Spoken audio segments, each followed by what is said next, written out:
Hi friends, I'm very happy to be invited to take part in this digital learning initiative started by the students of the Alsing College called Karwaan. And first of all, let me congratulate the people who are behind this initiative. Now, the topic that I'm going to speak on is something that I have been asked to speak on. It's erosion of colonial power in India, and of course, we are focusing on it in the context of the independence and partition of India. Many of you know that I wrote a book many years ago by exactly that name. So it is something that I have lived and read and agonized over for a very long time. So you will excuse me if I will go into some detail about some of these issues, but I'm very much looking forward to the question and answer session at the end of it. So just do shoot the comfortable and uncomfortable questions that you have had in your mind always about these issues. I'm sure there'll be many. Now, normally we take a look before we go into the facts. Let's take a look at what we call historiography. That is, how have other writers, historians looked at these issues? And here, very broadly, I would like to draw your attention. I'm not going into the specific names over here today, but to some worrying tendencies.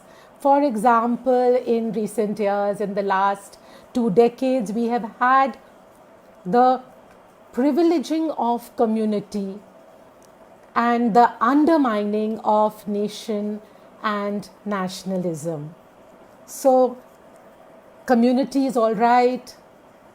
Identities around caste are all right, identity around gender is all right, but identity around nation is no longer a good word. In fact, nation is with a capital M, N has become a bad word. Now, partly we can understand this because in the West, nationalism has been related to xenophobia, to hatred for other nations, and it has been responsible for some terrible wars, some horrible carnage. So we can understand that. But we, coming from the colonies, understand the positive nature of nationalism, how it has worked for the freedom of our countries and for our liberation. So we are not going to throw out the baby with the bathwater. Now, one of the important books which did this, I think, threw out the baby with the bath water was by Gyanendra Pandey, a book called Remembering Partition, Violence and Nationalism. And in this book, you will find, in fact, what I often call the nexus between the old Cambridge school and the more recent subaltern type of writing, which Pandey broadly falls into, that they come together. Now, this might seem very surprising to you because what we call the Cambridge school has generally emphasized locality and province rather than all India, and they have talked about how the nationalism was basically the concern of the elite, and you can see how in a very roundabout kind of way they are making arguments which then can be picked up and used by what we call the subaltern approach. In fact, subaltern studies were almost as critical of nationalism for being what they called isolated from the real people, from the real movements. And it was argued that, beginning with Pandey, then taken on by Urvashi Butalia, and that the history of independence has, over the years, drowned out the history of partition. The history of partition has been reduced to what is called a subordinate motive in the larger drama of India's struggle for freedom. And we are told that the Indian national movement and the state which flowed from it was statist, elitist, modernizing. All these have become bad words, of course, in the new lexicon. An interesting development in historiography was with Aisha Jalal in her later writing, where she rubbished subaltern history and rubbished nationalism, rubbished secular nationalism, and she was very critical of some of the writing which emanated from this school. Another worrying tendency, if again I may use that word worrying, is how there has been in recent years a tendency to put the responsibility for partition, for example, on Hindu communal elements, in which interestingly the Congress is included. And in this way, we find that the role of the colonial government is whitewashed. We are often told that divide and rule is old hat. And the role of the Muslim League and Jinnah is also again whitewashed. And Joya Chatterjee and Aisha Jalal before her talk about Congress being almost as Hindu communal and being in the same boat as the Hindu Mahasabha. In fact, Joya Chatterjee goes even as far as to say that the tail wagged the dog, meaning here that the Mahasabha was the tail and the Congress the dog. So the tail wagged the dog, meaning the Mahasabha was influencing Congress policies and stances. Now she's talking about Bengal, and Jalal talks about all India, and Jalal says at one point that it was Congress which wanted partition. Jinnah did not want it. In the book that I have been talking about, I have shown how this is an intellectual sleight of hand, and you can read up that part from there. What's wrong with calling Congress Hindu communal? For one, there were elements, of course, which were Hindu communal. Nobody is denying that. But on the whole, the Congress remained a secular nationalist party right till the very end. The other problem comes with this very strange category, which has become very popular now, where the word is no longer Hindu communal, but Hindu nationalist. Now, this is a word used for Muslim nationalist also, that is the Muslim League is called Muslim nationalist, and on the Hindu side the word Hindu nationalist is used. So some very strange things happen which are totally avoidable according to me. For example, Gandhiji is called a moderate Hindu nationalist, whereas Savarkar, the person we know who conspired to kill Gandhiji, who was the brain behind the conspiracy, he is an extreme Hindu nationalist. So both secular and communal politics, which for us are antithetical to each other, in this umbrella of Hindu nationalism come under the same umbrella. So this is, as you can see, something totally erroneous, because the two politics were historically opposed to each other. Another term became quite popular, which was given much currency by the names associated with it. Ashish Nandi, Partha Chatterjee, T.N. Madan, and this was the term anti-secularism. Now, anti-secularism became a term which became popular because Gandhiji was put in this category of anti-secular, taking off from his much quoted line that, when he said that if religion was divorced from politics, then I for one would have nothing to do with it. It's much misunderstood and much misquoted line. And this also emanated from taking Hind Swaraj as the definitive text of Gandhi, as being the representative Gandhian text, if you wish.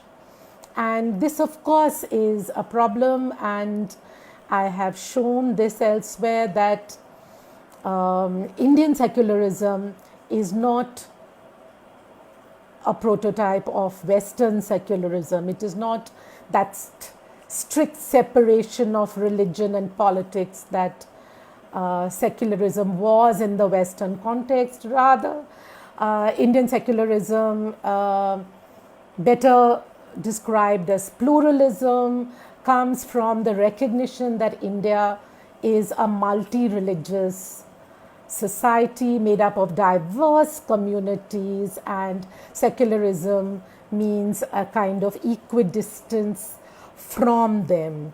Gandhi, Nehru, Patel basically represented, according to me, different variants of secularism, and we can discuss that sometime. Now, in the second part of my lecture, there's a plane overhead.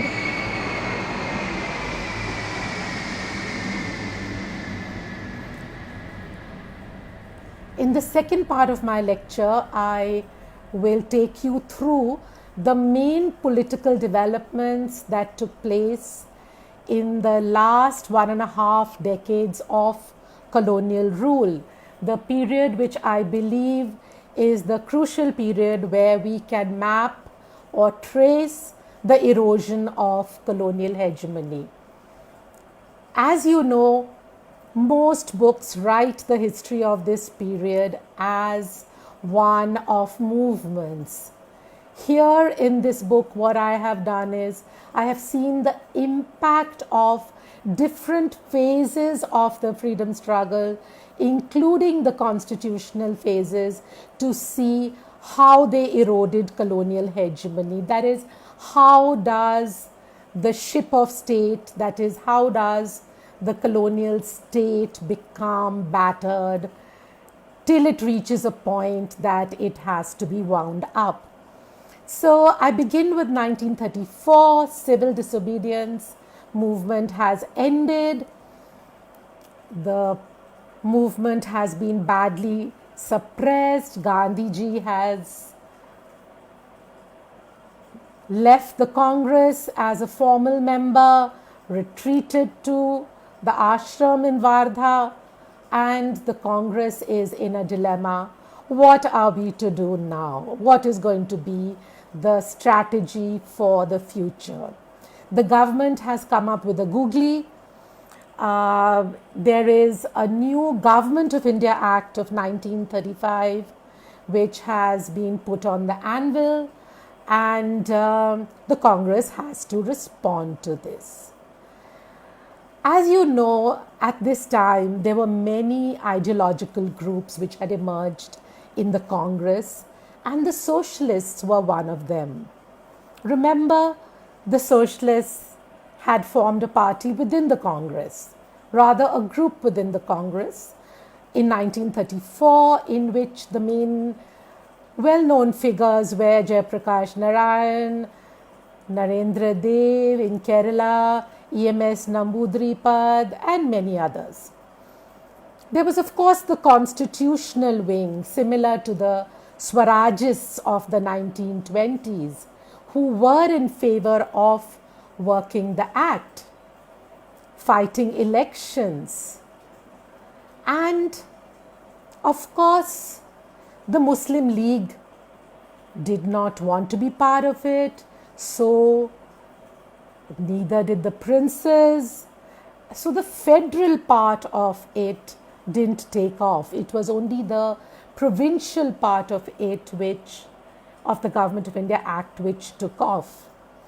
So we had elections in the provinces with a somewhat expanded franchise, which made it difficult for the Congress also to refuse to fight the elections. And there was what we call a strategic debate within the Congress at this point of time. Nehru and the left on one side, the middle ground, and of course we had the right wing or the Congress constitutionalists, as I said, who were in favor of joining, fighting the elections, and if necessary forming the government. Now the compromise reached was, let's fight the elections and then put off the issue of forming governments to after the elections. Now, one major argument which was put forward by those who were not constitutionalists but could see that it might be useful to fight the elections, the argument was one of occupying democratic space which had been created.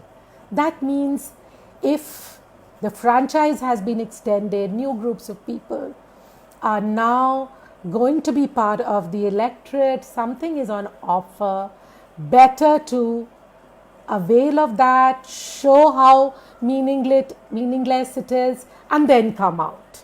That might be a better idea than simply boycotting the act, what Jayaprakash Narayan had said, throwing it into the Arabian Sea in his usual inimitable way. Now, the Congress leaders found that elections were actually a great way of mobilizing common people to the cause of nationalism. The Nehru's very famous whirlwind tour of 1936-1937, when he went around the country, the government was very worried about the kind of speeches he was making, but then always being very long-sighted in these matters, they did not arrest him. They allowed him to make very fiery radical speeches because they felt that actually he was doing a lot of good as far as they were concerned, because a time may come that by upping the ante in this way, it may so happen that the Congress might get pushed to a situation where it might splinter into right wing and left wing, which is exactly what the Congress wanted.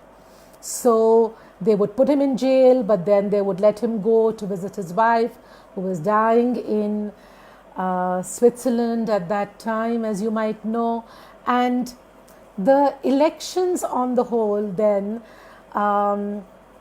this aspect of it, the mobilization, and very interestingly, an aspect which I would recommend to you to read, a very interesting book by Vishalakshi Menon called From Movement to Government, which is focusing on UP, and she talks about how a kind of parallel government is set up, people coming, the Congress setting itself up as a power structure outside the state, encouraging people to come to it for complaints, etc. And in fact, Gyanesh Kudesia, another book that you should take a look at, Region, Nation, Heartland, again looking at the United Provinces, where he also tells the story of how the pillars of the state, the police and people who were part of the administration, now start slowly shifting towards the Congress. And there is this very interesting expectation that there is going to now, so far we had Bartania Raj, that is the British Raj, but now this was going to be replaced by Congress Raj. So this changing perception, as it were, in the minds of the British, what one might call, a sort of shift in hegemony. This is something which starts from election time itself, and then gets accentuated when The ministries are formed in 8 provinces of British India, and particularly in the Congress provinces, you find that however limited, but legislation is carried out to ameliorate the conditions of peasants and workers. There is civil liberties are granted in a major way. Prisoners from the Andamans, for example, get released. Savarkar gets further concessions at this point, quite ironically. And of course, many writers have been very critical of the limitations of these ministries, and rightly so. But one aspect which comes out from the works of Vinita Damodaran on Bihar, Visalakshi Menon on UP, Gyanesh Kudesia on UP, Rani Shankar Das writing on the Bombay Ministry, is that the ministries were as good or as bad as the provincial congress that they were constituted from. That is, to put it simply, in UP we had a very progressive ministry because the UP Congress Committee was almost left in its orientation. Bihar, as can be imagined, and as Vinita and others have shown, was one of the more conservative Congress ministries, but then the Bihar Congress was very much dominated by the Bhumihar and the Brahmin section, though of course there was a strong peasant leader component, Sahajanand Saraswati, etc., also who were giving full contestation at that time. Now, by 1939, when the government goes ahead and declares that India is at war with Hitler, without even consulting the Congress ministries, not even, not even information given to them, the time has obviously come for them to resign, and the government is actually quite relieved.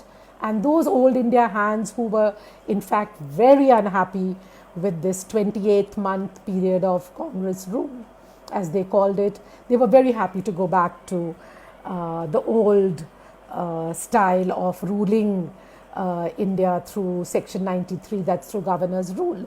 And the government, in fact, this period from 1939 to 1941 sees the Muslim League and Jinnah, who has emerged as the leader of the Muslim League, quite the undisputed leader by this time. He is being courted by the Viceroy Linlithgow, and from the Congress stance we see that for about a year or so there is a lot of ambivalence which gets sorted out. There are elements within the Congress which include Gandhiji to begin with, who want to do something to help Britain because of Britain being in this very this hour of great need. Whereas Subhash Bose, Forward Bloc, Jawaharlal and others are very much for upping the ante and starting off a movement. And anti-war effort is something which is really, pushed at this point of time. The British, of course, offer nothing at all, and hence the positions harden. Even Gandhiji, to test the waters as is his wont, in 1940 he starts off the individual civil disobedience movement, a much underrated movement in the sense it's seen as a kind of sop, but actually, as Gyanesh Kudesia has shown, it's a very fascinating movement where the focus is on the war. The main slogan which is given by the individual resistor when he gets up and then gets arrested is na ek bhai, na ek pai. We will not give a man, we will not give a penny to the war effort. So it's seeing that how far can we go in resistance in a time when we have Defense of India rules and we have a lot of repressive legislation which has been all readied up at this point of time.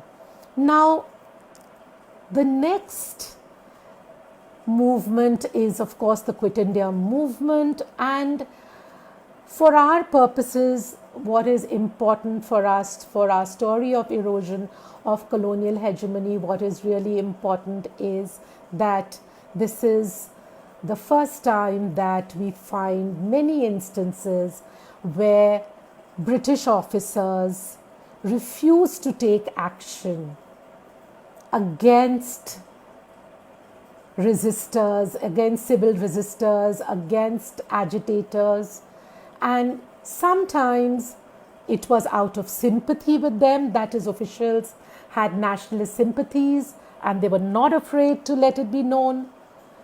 At others, they were not sympathetic, rather they were worried about their careers. That is the argument they gave later on in explanation for what one can call weak action, is that when the war will be over, and the war will be over sometime, like we hope COVID will be over sometime, then the officials said, these very people whom we are asked to arrest and put behind bars, they are going to come back, and like in 1937, they will become ministers and they will be our bosses. And they remembered 1937-39, which had seen many strange things like this happening, where chief secretaries of provinces took to wearing khadi to please their Congress ministers, etc. And they just said very frankly that, look, we are not going to be able to take this action unless you indemnify us, and which of course was not going to happen. So the movement brought out a very interesting aspect, as I said, of this.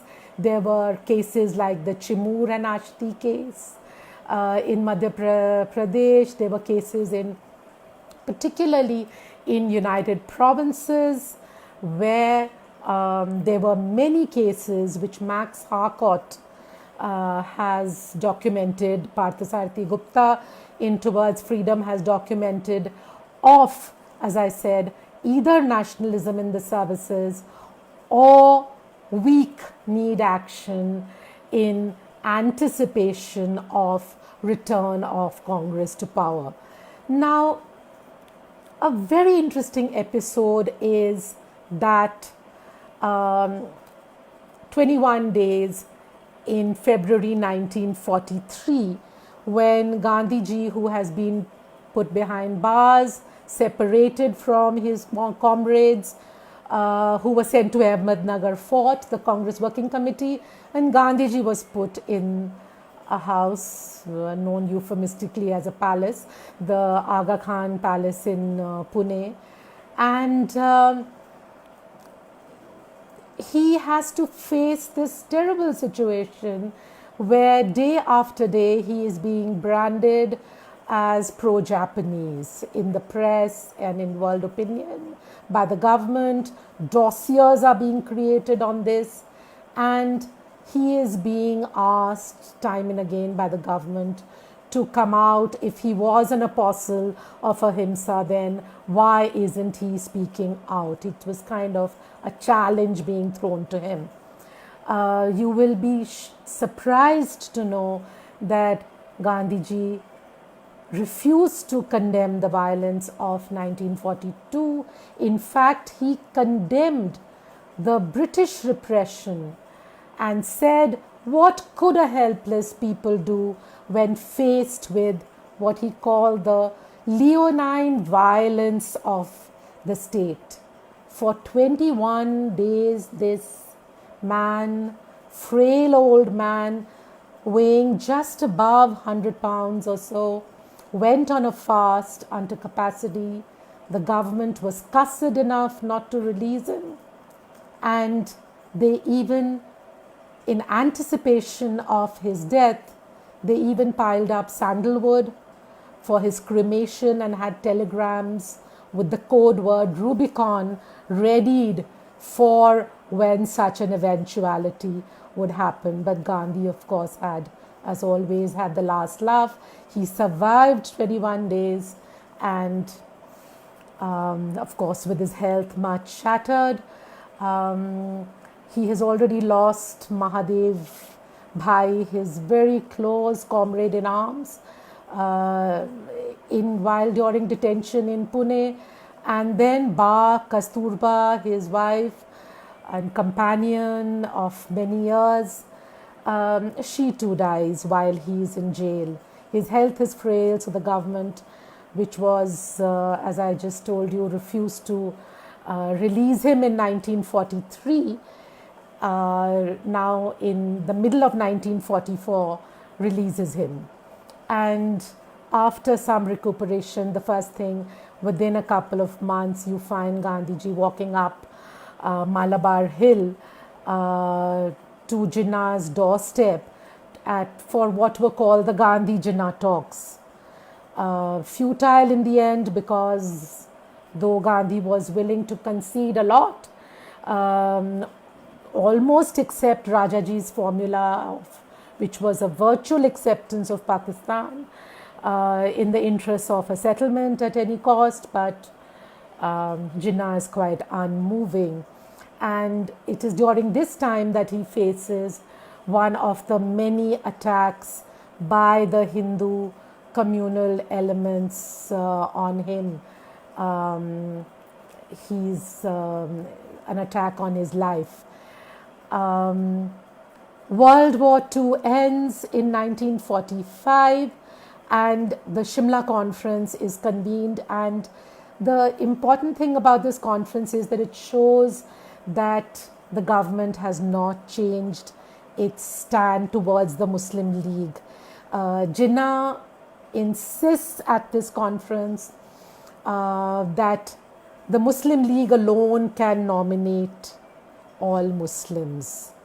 And this stance of Jinnah is upheld by the Viceroy. So obviously there's no settlement, nothing is possible, no movement possible.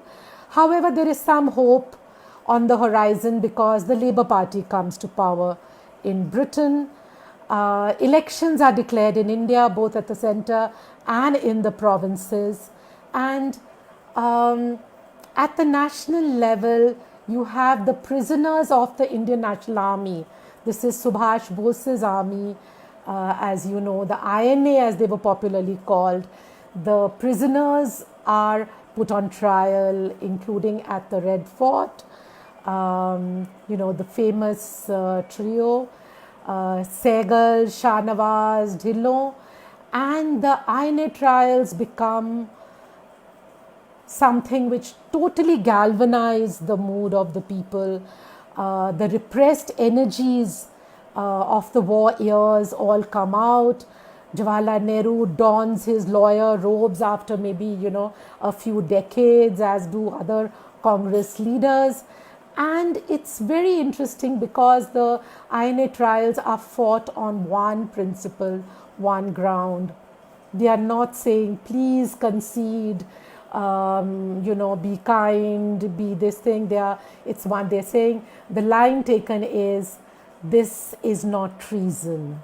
These were soldiers acting for their country. So it is, the demand being made is that the British are now going. This is something that has been accepted during the war. The Atlantic Charter also had spoken about self-determination in colonies, and there's a kind of challenge thrown out at this point by the nationalist leaders, if you will, that if the British are sincere in their declaration that they are going to leave India and give independence to their colonies at some point, then they'd better prove it by their actions.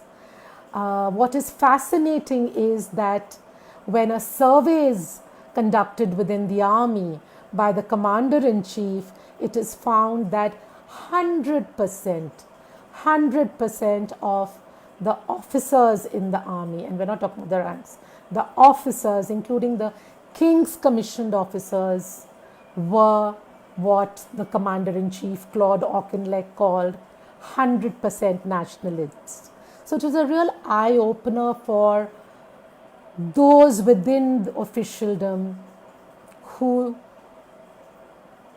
could see the writing on the wall and were always far-sighted.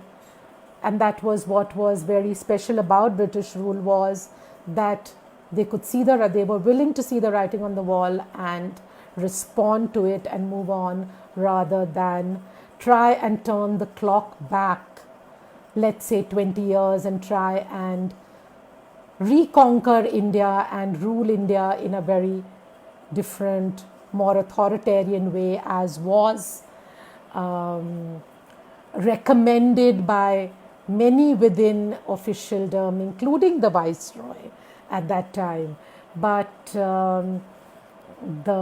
London, Whitehall, the Prime Minister would have none of it, and they ruled it out. And they said that there's a very interesting note which the Prime Minister Clement Attlee writes, where he says that no, public opinion won't tolerate it, parties won't tolerate it.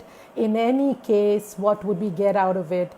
After 15 years, we'd have to leave like carpetbaggers, we'd have to leave with ignominy. So the one point which the British had at the back of their minds was withdrawal, if necessary, had to be carried out with a settlement. They were not going to, it was not going to be what they called a scuttle. And now the whole period from 1946 to 1947 is I would say, putting this into practice, translating this understanding of how to manage a phased withdrawal, a withdrawal in which could be presented to the world as something which was voluntary and which was something which was a fulfillment of those promises of self-government that the British had made since the end of the 19th century. So it was to be the presentation of this, the portrayal of this was very important. Hence Mountbatten, the Navy, the royal connections, Edwina, the heiress, the whole thing was all about this spectacle, this very grand spectacle, which had to be managed and presented in this particular way. The cabinet mission, you're familiar with that from your books. 3 members of cabinet come out, try and have a settlement. The usual problem with them, they want to take the League along and they want to take the Congress along. So what does one do? They hang around, they're not successful. Now here there is a difference in the sense that the Labour government, not because they are Labour, not because they are socialist, but because they have accepted the reality of withdrawal, and as I said, they want a withdrawal with a settlement. So once they've understood that it's all about quitting, then they want to, then the logic which comes, the kind of policies which emanate from quitting are different from the policies which emanate from ruling. So divide and rule was how they ruled, but it was not necessary that divide and quit was what was their first option. In fact, for a long time, for about a year or so, from the summer of 1946 to the summer of 1947, the British government was quite all right about a solution which could have been on the basis of a kind of, a loose united India with a weak center, zones, etc., groupings. As long as India remained within the Commonwealth is now the key to quitting. Getting India within the Commonwealth becomes the new buzzword. That's it's absolutely crucial. They know that India is not going to sign a military treaty. So how to get them within the Commonwealth, and that's part of the whole story of 1947. And of course, communalism, communal riots, that whole aspect is catching up right now. As Anita Singh in her very fine, perceptive book on the partition of India has shown, how the short-term and the long-term aspects of British policy were at contradiction with each other. In the long term, they wanted unity, but in the short term, they weren't able to quite break with their past. And Parthisarthi Gupta, and in my book too, I have tried to show that they are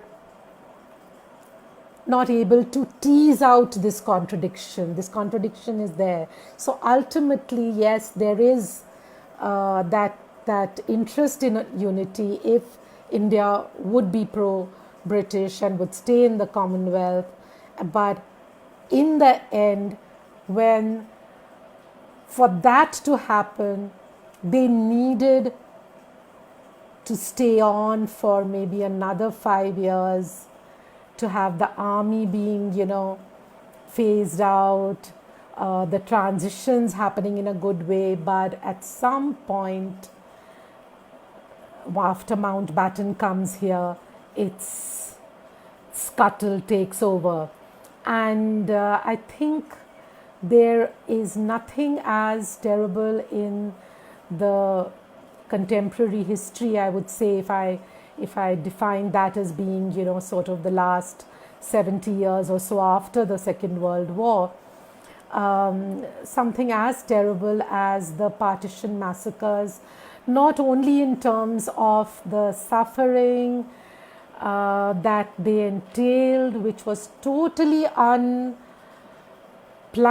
unexpected, of course, but so much of it was man-made because of this countdown plan, completely lunatic countdown plan which Mountbatten brings in within 75 days, and he has this tear-down calendar, and it starts working like a countdown from 3rd June 1947 to 15th August, and it is madness. Cyril Radcliffe, a lawyer who knew nothing about the geography of India and Pakistan, of the Punjab and of Bengal, and sent here to draw a line just across it. You must read a poem which W.H. Auden, a poem called Partition, just Google it and see, which he has written, about this, about Radcliffe and this, this kind of just drawing a line across the map, as it were, without any logic or anything more. And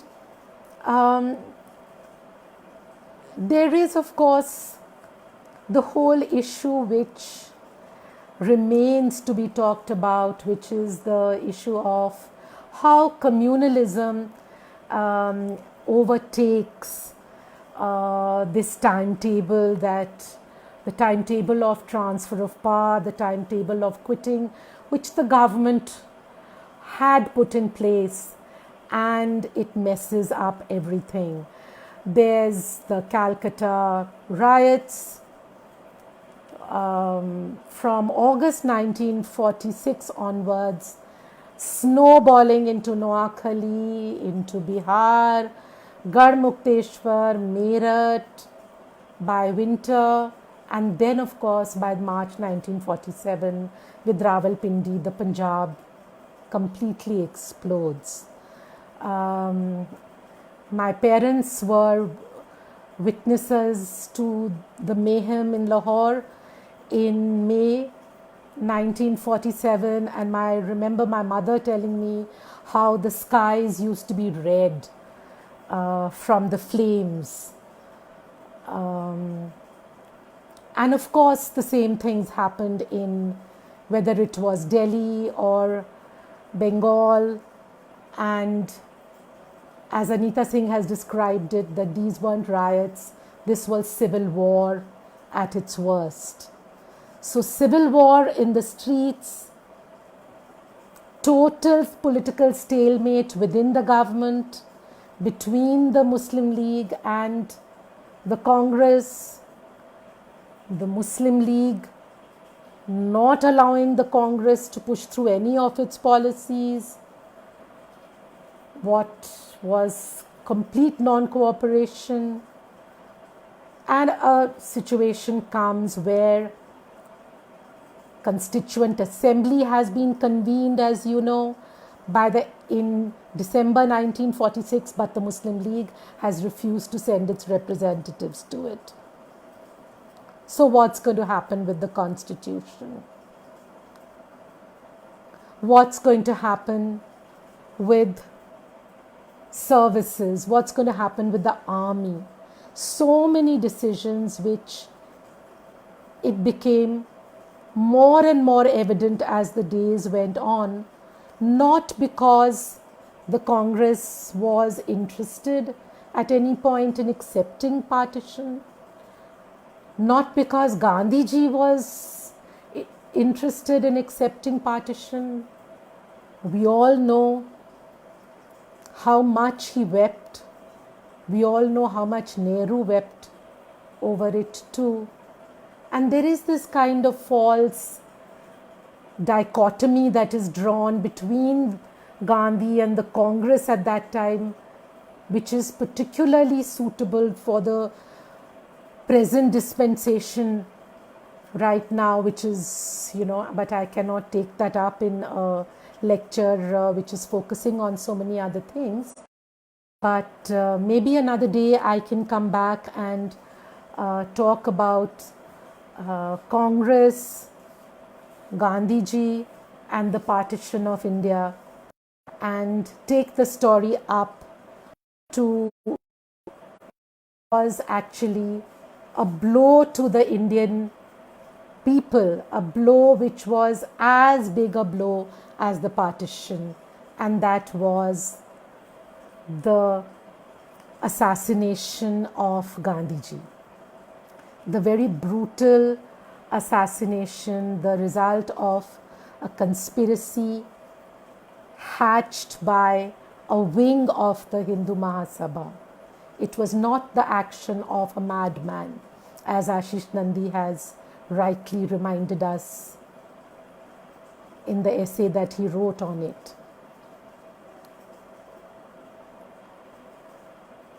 And that is why it is so important. You will notice in recent years how it has become so important to resurrect Savarkar and others who were behind this dastardly crime. It has been so important to resurrect them, make them out to be Krantiveers rather than people who were the greatest anti-national people that there could be, to borrow a term from their lexicon. I'll stop here, and I very much welcome questions. Maybe I can take 5 questions.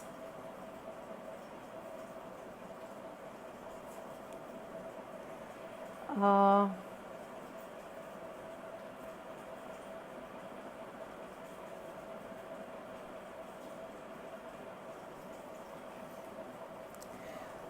there is a question on my Miss Nasir.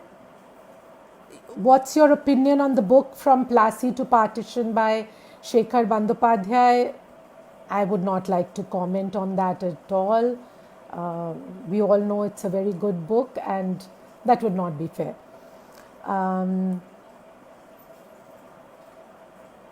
Lagan Mangla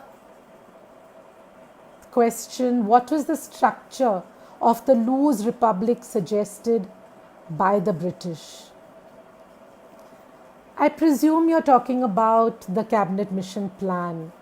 Now, the structure was quite simple. There were going to be 3 zones, A, B, and C. A Congress zone, that is most of the country, and then there was B, which consisted of Punjab, Sindh, and Northwest Frontier Province, and then there was Group C, which was in the east, Bengal and Assam. And there were, of course, serious problems the moment you see it like that, because Assam didn't want to be part of Group B because they were not with the Muslim League. They were very much with the Congress. Northwest Frontier Province was with the Khudai Khidmatkars. The nationalism, the bravery of the Khudai Khidmatkars and Badshah Khan, you all know about. The frontier did not want to go into Pakistan. So these were the 3 zones. At the center, there was to be what they called a weak center, in which there would be defense, communications, foreign affairs.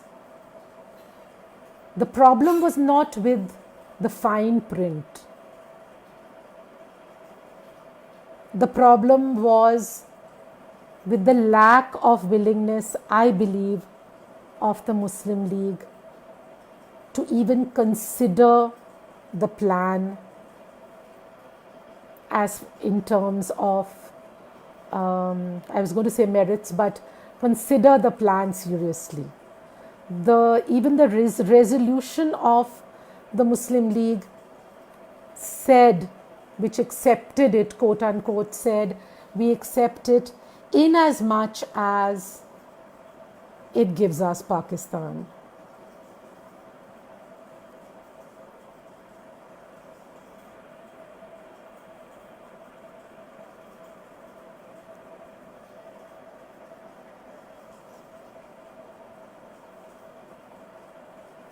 Nasir is asked also about whether the British played the role of a catalyst in the rising communalism. Well, I'm glad that you recognize that, because, as I said, it's become a bit fashionable today to put all the responsibility onto the Congress rather than on to the Muslim League or onto the British. So very clearly so, yes, I do believe that it was eventual responsibility, whether you called it divided rule. I think it's not just divide and rule, as I've tried to show. There was a very nuanced story in the last 10 years.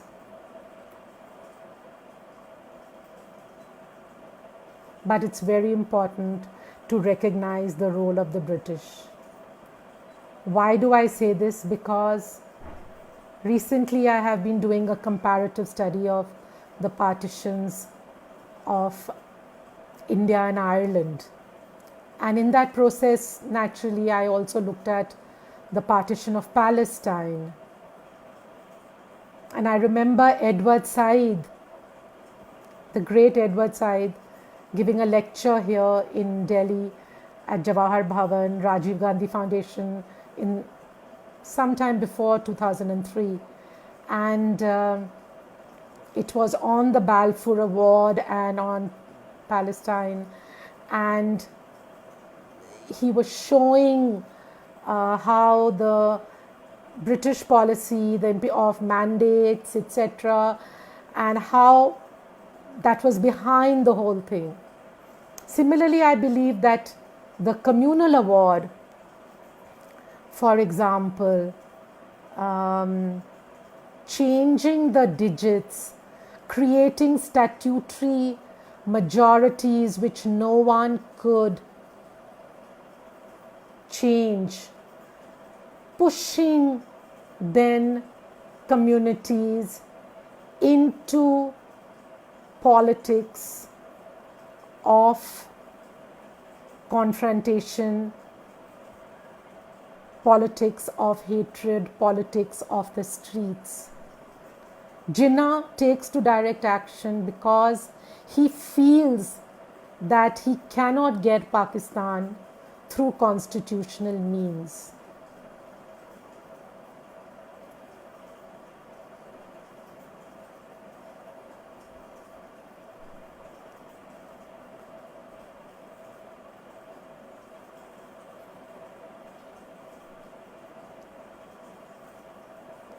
In fact, Khushbu asks a question about CR formula, why it was rejected by Jinnah. See, Jinnah's position at that time was one in which it was very, he had a 1-point formula, which was, or rather 1-point answer, which was to say no to any proposal that was put to him. And it was a deadly formula. It really worked. Somebody once said that Jinnah was a kind of inverted Micawber. You remember the character, Dickens' character, Micawber. The Jinnah was a kind of inverted Micawber. He was always waiting, Micawber was always waiting for something to turn up. So it was said of Jinnah that he was an inverted Micawber, always waiting for something to turn down.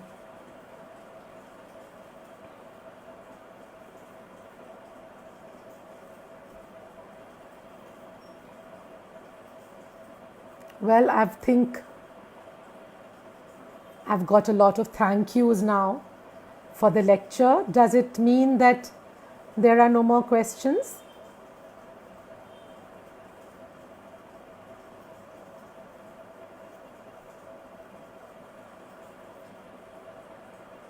Ishan?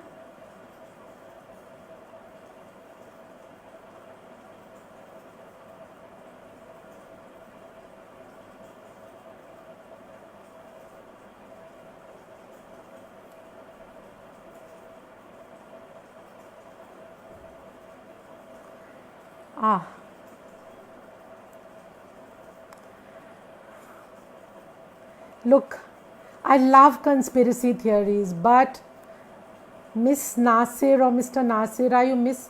Acha, Mr. Nasir, that the map of Pakistan was laid in 1945 by Churchill.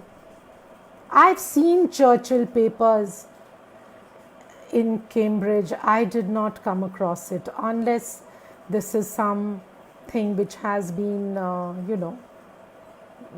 sort of not open to scholars. But I have not come across any such map in my own research. Abira Chakravarti, about integration of princely states, and what is the second part? Integration of princely states. Well, it's a very big topic. What I can only say in a few sentences is I think this was a great achievement of the national leadership, and it was a great achievement, and I think though Sardar Patel has been given credit for it, particularly by VP Menon and others, and he was minister of that department, but it was Jawaharlal Nehru and Sardar Patel, helped a bit by Mountbatten, who brought the princes in. The Congress showed, I think, great statesmanship in bringing most of them in, and they also, I think, showed there was a great amount of, where necessary, the muscles were flexed. That is, the princes were told that, well, if you don't sign, then just look outside the window. You can see the forces of the Prajamandal. They are with us, and then they are going to throw you out. So either you sign or you are overthrown. So it was a very, very, I'd say, clever combination of a carrot and stick policy which was used.